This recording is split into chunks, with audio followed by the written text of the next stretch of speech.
मी तुम्हाला खरं शेतकऱ्याची आज रियालिटी सांगतो. ध्यान देऊन ऐकायचं, शेवटपर्यंत व्हिडिओ बघायचा. तुम्हाला खरंच मजा येणार आहे आणि तुम्हाला खरंच काहीतरी शिकायला भेटणार आहे.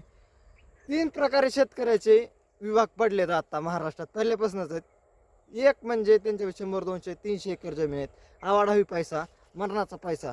ह्यांची ती 20%च आहेत बरं का. हे महाराष्ट्रात 20% शेतकरी आहेत असे.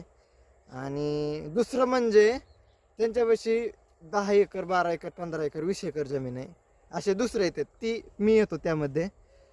आणि ह्यांना काही दुसऱ्या गोष्टीचं हात पसरायची गरज नसते. म्हणजे ह्यांचं सगळं ओके चालू असतं, खाणं पिणं राहणं सगळं ओके असतं. जास्त पैसा बी नाही, लय कमी पण नाही. आणि तिसरी ह्यांची खरंच हालत खराब असते बरं का. ह्यांचे 2 एकर, 3 एकर, 4 एकर, 5 एकर पतोर शेती असते.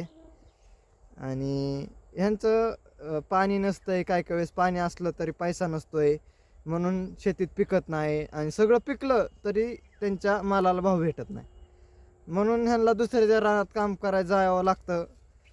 किंवा काय काय शेतकरी आत्महत्या करतात. हे आत्महत्या करणारे शेतकरी आहेत ना, ह्या 50% असे शेतकरी त्यांच्यापाशी 3 एकर, 4 एकर, 5 एकर जमीन आहे. ह्या 50%तली शेतकरी आत्महत्या करतात, हे खरं आहे.